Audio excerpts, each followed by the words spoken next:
මීරංග මේ ඒ වෙලාවේ ඒ කියන්නේ දැක්කේ නෑ වගේ ඊයා කියන එක තමයි මට ඉතින් ඔප්පු කරන්න පුළුවන්. මේ පොඩ්ඩක් එන හදාගත්තට පස්සේ මේ අර මගේ නම විකෘති කරන එක තමයි ඔය උතරින් කරන්න හදන්නේ.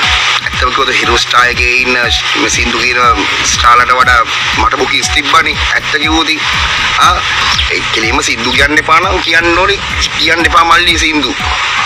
ඔයා මගේ අම්මට බැලලා. ඒතකොට දැන් මගේ කකුල තුවාල වෙච්ච ඒවා, මගේ ෆෝන් කඩිච්ච ඒවා, ඒතකොට ලක්ෂ ගණන් දීලා තියෙන ෆෝන් කුඩු වෙච්ච ඒවලට ඒවට සල්ලි කවුද දෙන්නේ? එතන ගහපු මාකටිං එක ඕගොල්ලන්ට තේරෙන්නේ නැති.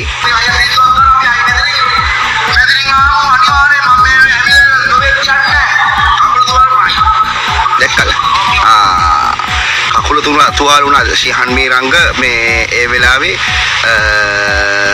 මේ ඒ කියන්නේ දැක්කේ නෑ වගේ ඊයා කියන එක තමයි මට ඉතින් ඔප්පු කරන්න පුළුවන්. ඒ කියන්නේ මේ ඇත්ත කතාව. දැන් ඕගොල්ලෝ හිතන විදිහට දැන් ඔය මේ ශිහන් මීරංග ඔච්චරම මේ මොනවාද මේ ඔච්චර නම් ඉතින් ඒ වෙලාවේ ඇවිල්ලි වියරලා මොනවාද මේ මොකද මල්ලි කියලා අහන්න එපා. දැන් මං කාටවත් නැතුව මම කියන්නේ මේ දැන් පොඩ්ඩක් එන හදාගත්තට පස්සේ මේ අර මගේ නම විකෘති කරන එක තමයි ඔය උතරින් කරන්න හදන්නේ. ඔය දැන් ඔක හරියට හරි කෝණින් බැලුවොත් මේ ඕක තේරෙනවා මේකද බබ්බු නෙමෙයි වල ඉන්නේ.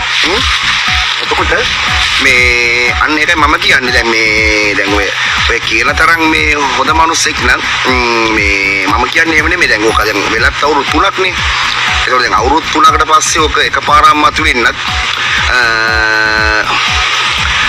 මේ මොනවාද ඇත්තම කිව්වොත් හිරු ස්ටාර් එකේ ඉන්න මේ සින්දු කියන ස්ටාර්ලට වඩා මට බුකිස් තිබ්බනේ. ඇත්ත කිව්වොත් ඒ මම වැඩි හරියට කරන නිසානේ මට මේ බුකින් දුන්නේ. නෑ නෑ මං කාටවත් නැතුව මම කියන්නේ. දැන් වෙඩින් එකකට උනත් මිනිස්සෙක් දෙන්නේ වෙඩින් එකක් කියයි. මං අහන්නේ ඒකයි දැන්. එතකොට දැන් ඕක දැන් අතීතයේ කියන එකක් දැන් මම සමාව ඉල්ලලා තියෙනවානේ.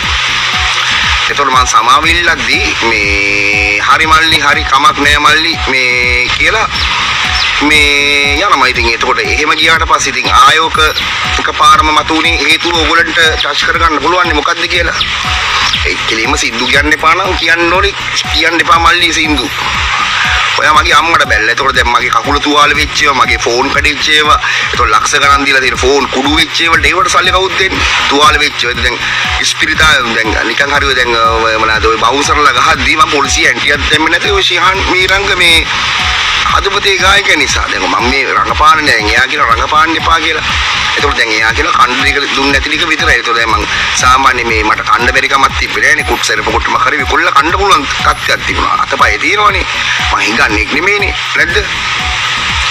මං කියන්නේ ඒකයි. එතකොට තව එකක් තියෙනවා.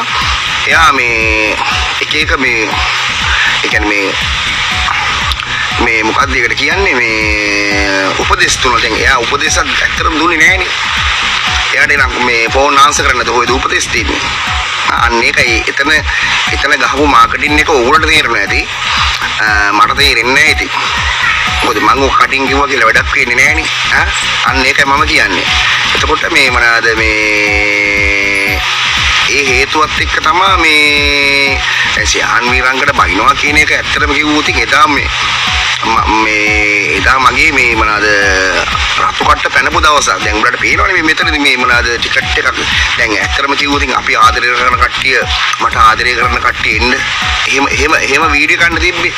ඒතකොට දැන් මම දන්නේ නැහැ එකපාරම ඇතුළට ගන්න නැති වෙයි කියලා. ඕගොල්ලන්ට තේරෙනවද?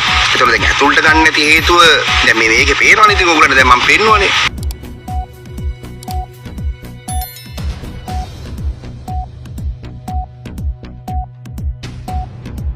සල්ලි හොයන්න දැන් ජොබ් එකක් කරන්නම ඕන නෑ. ක්‍රිප්ටෝ ට්‍රේඩ් කරලා සල්ලි හොයන්න තිරේ දිස් වෙන නම්බර එකට WhatsApp මැසේජ් එකක් දාන්න.